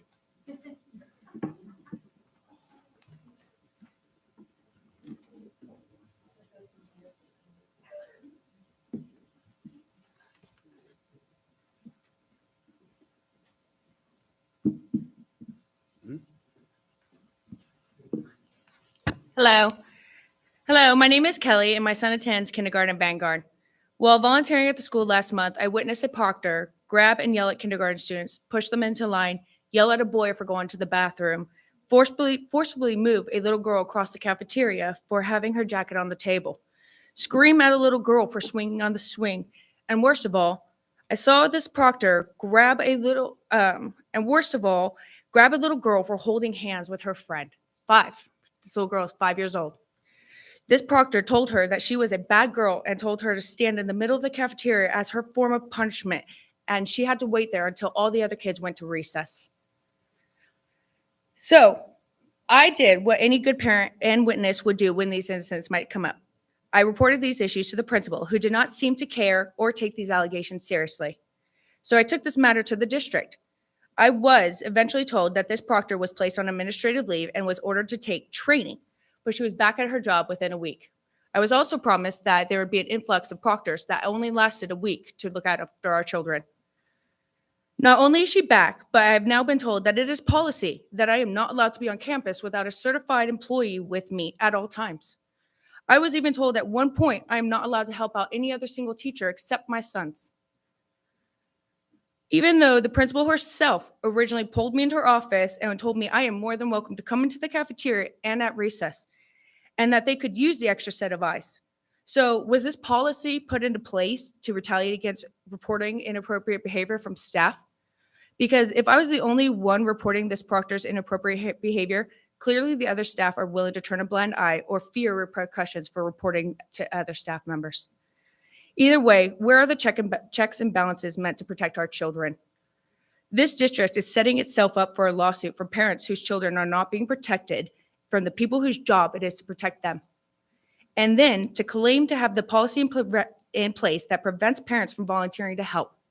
Have parent volunteers go through the background check and fingerprinting, but then why refuse our help? So would you rather pay an abusive proctor instead? It makes no sense to me. I was there for 5 days. I only got to volunteer on that campus for 5 days. And within 5 days, I witnessed this proctor. Every single day, a child has made these children cry. I asked personally, please move her to the older kids who can stand up for themselves, who can defend, say, hey guys, this isn't right. But that was denied. My request was denied. She's still with the littles. She's still with these little kids. My son then told me that she was the only one there at recess with all of these children, that there is no one else. I have no reason not to believe my son. So from his point of view, she is the only one watching these children. She is the only one who is laying a hand on these children, and no one is there. I have to have a certified employee with me, but who is watching our proctors? No certified employees with them. This is a parent choice school, and yet we are banned from our own campus. I would like to know why. I would like to see an employee place, whether we could put something there that says we signed something saying, hey, we will be there. I give permission. I'm not going to do anything. I don't know. But every time I have seen something and I have been there, I've seen this woman handle these kids, and she's still there. So I want to pull my son from Vanguard. I have been this close to pulling my child from Vanguard, yet he was on the wait list since he was 2 years old. And for me just to absolutely hate it, I don't even like stepping foot on this campus anymore. This woman, someone needs to check her. Someone needs to look after her. We need help for these kids. We gotta listen to our kids. They're the voice of our future. Someone has to respect them. Thank you. Thank you. You came to the right place to file a complaint, believe me. We'll turn this over. Okay, superintendent comments? Two things before we move on to the consent agenda. The board had asked for a master calendar of monthly, what would be coming to the board each month. And so I have a draft that I'd like to pass out so that you can take a look at it and give me some feedback before the next board meeting so that I can put it as an agendized item. So I'm going to pass this out. Just take it home with you. Take one, pass it down. And then the other thing that I have a question about is the board had mentioned a self-evaluation process. That self-evaluation process is done in tandem with CSBA, California School Boards Association. If the board is interested, I would like to get the information out to you. It requires each board member to go in and register, fill out a survey, and then we can do a contract with CSBA to work with the board on what that self-evaluation looks like. Is that an interest of the board so that I can bring it back at a future board meeting? Yes. Okay. It is to me. Okay. Okay. Then I'll get that handled for the April board meeting. There is also currently a lot of news out there about 4-day school schedules. Missouri and Texas are moving in that direction. California Ed Code currently prohibits that. And so I just wanted, it's a hot topic currently. It's in print all over the place. And so I just wanted to make sure the board understood that until the Ed Code would change, there is an Ed Code provision for very rural districts. They're actually named in the Ed Code that are traveling for great distances. They do have a provision for those school districts. And they, like I said, they're named in the Ed Code as to which ones can participate in a 4-day school week. And we are not one of them.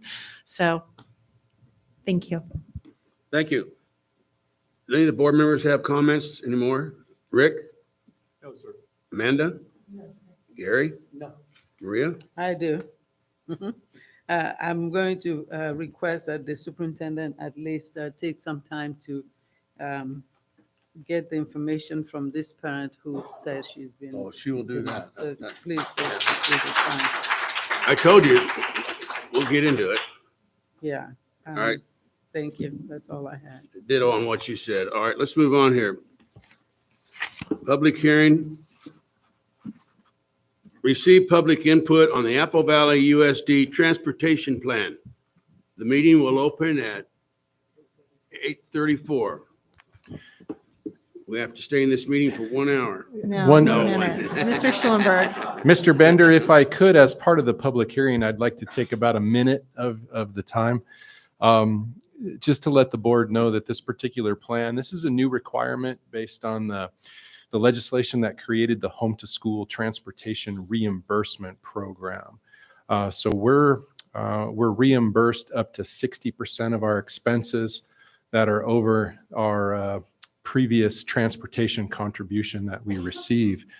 So this particular plan did go, the components of the plan were presented to our district advisory committee back on January 31st to get some comment and or input. We were also required by the Ed Code to consult with the local transit authority and the air quality management districts. And we did reach out to the Victor Valley Transit Authority via email, and Mr. Kane, their CEO, did respond.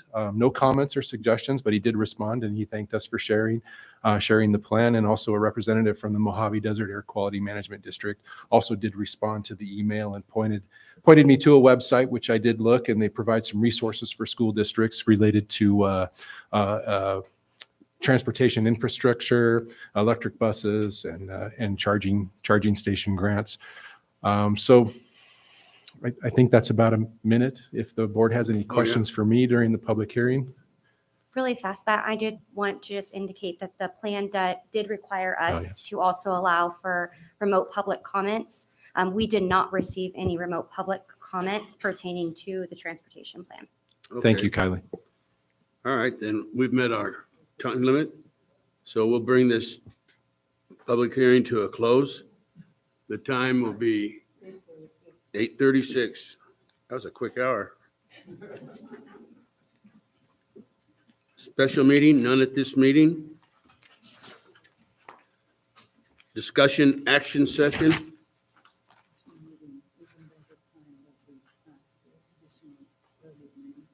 No, that's the one on page 8. This one. That's one we're on, yeah. Mr. Bender, I think Ms. Okpara is referring to a possibility of starting the board meeting early at the Oh, you're April. talking about- Yeah. Well, Be- okay. We probably should have done that during the Yeah, we the should start last. that. We're going to open the board meeting, the next meeting at 4:30. So there's going to actually be an amendment to the posted calendar for the board. And you probably have to we're going to make that announcement and then we'll move forward. We're going to work on her evaluation. It's going to take a long time. So if it's the current calendar is an adopted item, so if I could get a motion to amend the adopted calendar to reflect the April 6th, 2023 board meeting to begin at 4:30. I make a motion that we change the time to 4:30. Do we have a second? Oh, okay. All right, all in favor? Aye. Aye. Okay, Thank we're on you. the books. All right. It's recommended that the Board of Trustees discuss and take action on the following item. Mutually agreed on no more than 6 candidates for the 2023 California School Board Association Delegate Assembly. I need a motion. So move. Second? I'll second. All right. Here are the candidates. There's 6 of them. No kidding. I know 2 of them. Give us 6 and vote Yeah. for 6. I'm excited to see Dr. Dowdy Rogers on there. All right. Do I have a vote? I move that we approve the 6 that they gave us. Okay, second? So go ahead. All right, this is just like Moscow. All right. Any discussion? All right, all in favor? Aye. Aye, right on. Let's keep going. All right, we're dropping this next topic because we have some other discussion.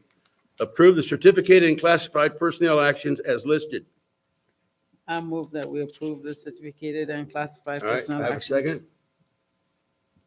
Yeah. All right, all in favor? Aye. Approve the recommendations for requested leave as noted. I move. Second?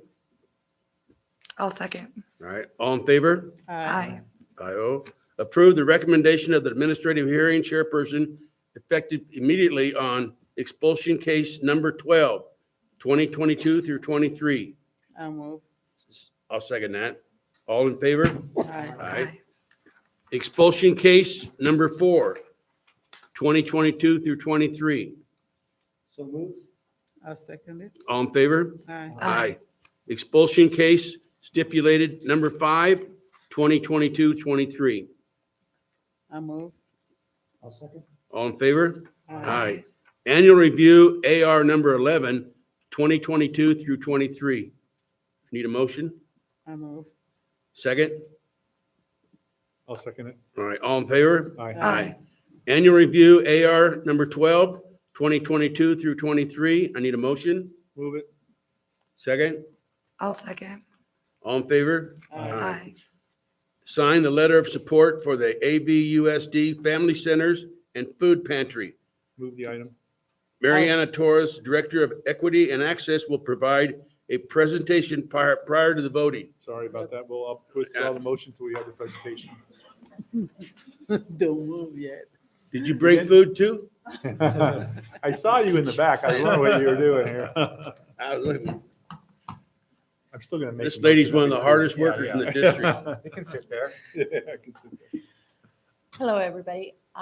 Thank you for listening for a few minutes in regards to all of the work that we're doing. And one of the things that we really wanted to highlight today is some of the pieces that we don't always hear about how something happens. You hear that there is a food distribution in which families are receiving assistance, but we don't realize all the time the effort and how much of the community is actually participating.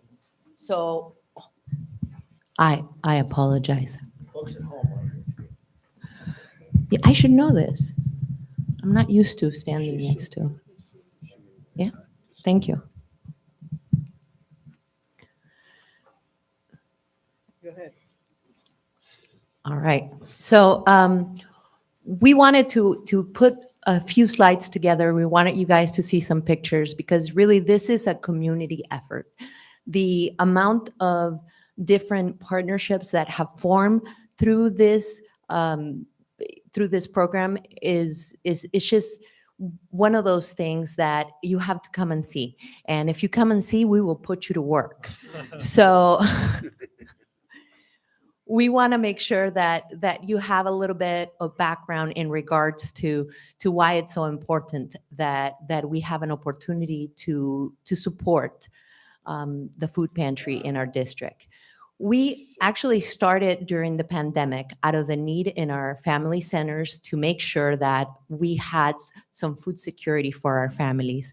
We were doing all kinds of things already with our nutrition services and providing breakfast and lunches and driving places and taking things. And we needed to make sure that we did more.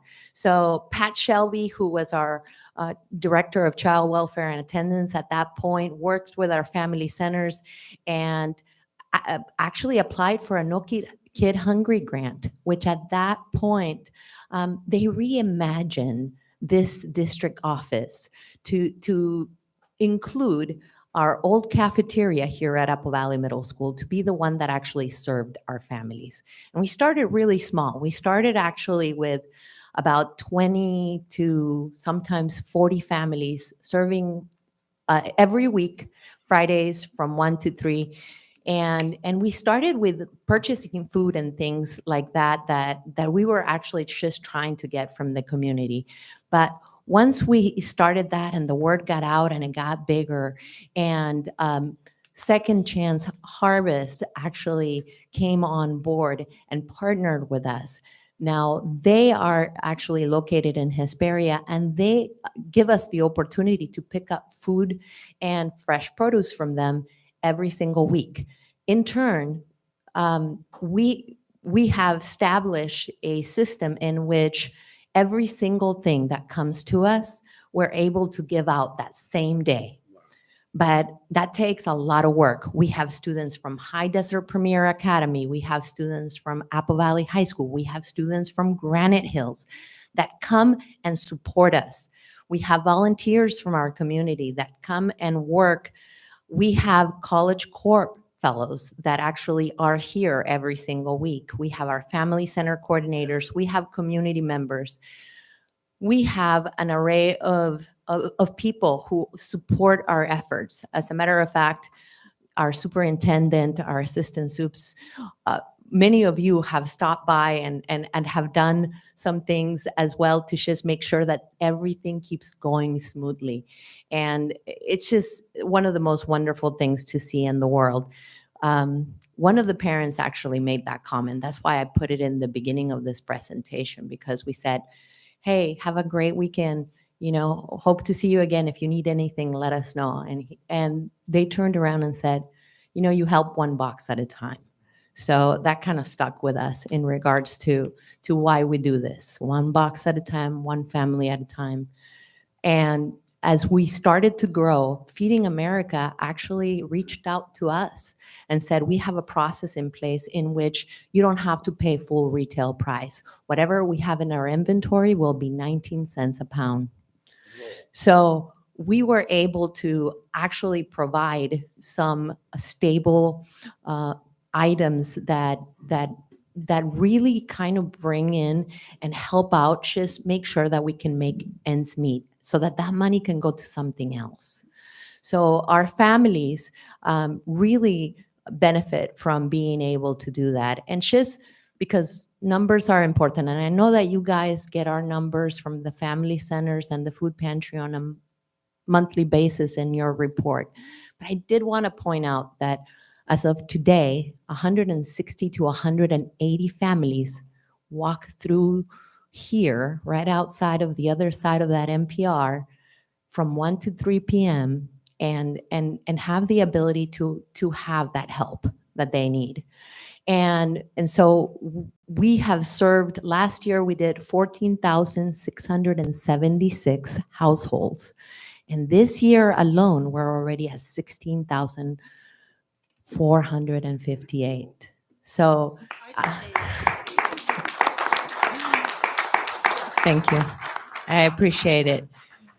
We have also become, we're learning a lot. Like this process, every single day I learn something new. We have become a retail rescue program partner, which also means that we are able to have places like Walmart who actually has partnered with us, and every other week lets us pick up their surplus from their distribution center that is food, so that we can actually give that back out to the community. So it's just,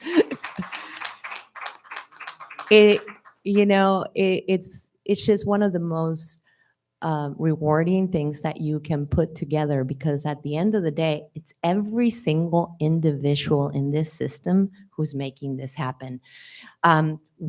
For this presentation, we actually thought about the fact that, okay, let's put it down in numbers. Let's really think about what it takes for those 2 hours to happen.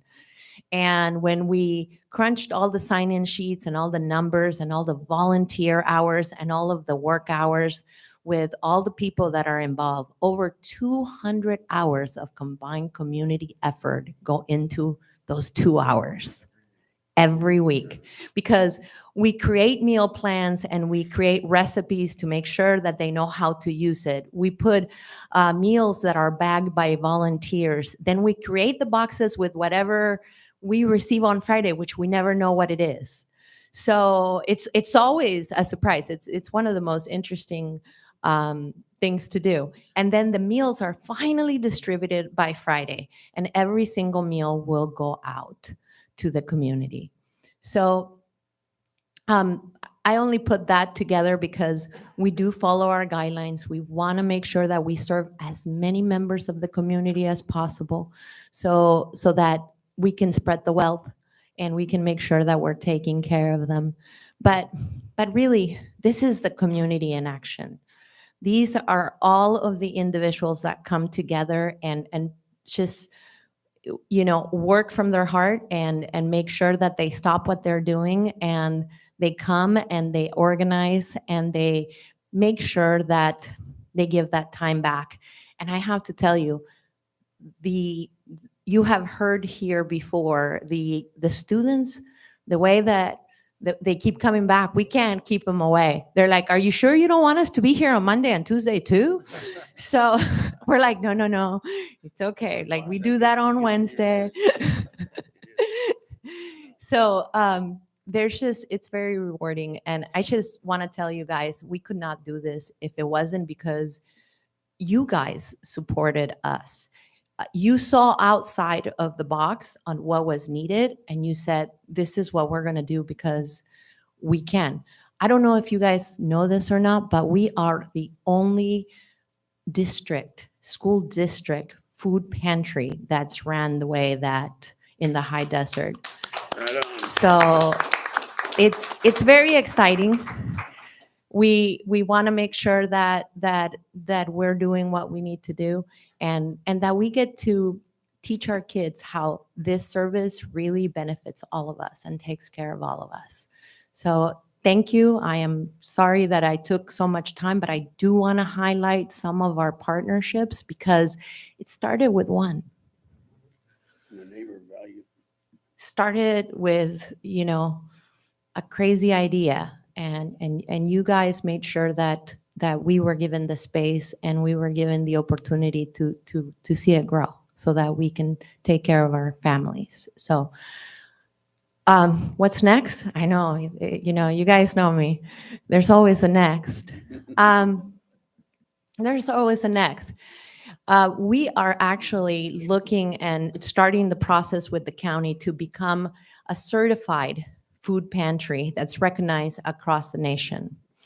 And this will facilitate webinars, this will facilitate trainings, this will make sure that we are not only at the top of our game, but that we provide all of the things that we need to make sure that we're doing right for our families.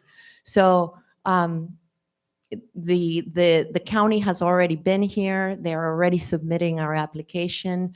We're going to have an opportunity to bring some diversity recipes, make sure that we are doing all the things that we need to do to take care of our environment, and hopefully grab some funding, because all of this is done through donations. So we want to make sure that we do what we need to do. So no more of your time. Thank you for being patient and sticking with me, and thank you very much. We're here, aren't we?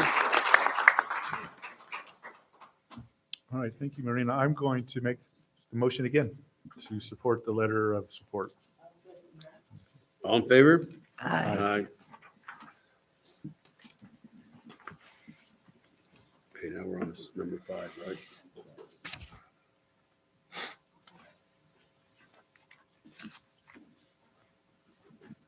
All right, we need to discuss and adopt the Apple Valley USD transportation plan. Do you have a motion? So moved. All in favor? Aye. Consent agenda. This can be approved to expedite everything. Number 1 through 36. All right, do I have a second? I'll second it. All right. That's good. Yeah, I need a And vote. that's without Everybody in item favor? 12. Aye. All Aye. right, that's approved. Closed session continuation, we do not need that this evening.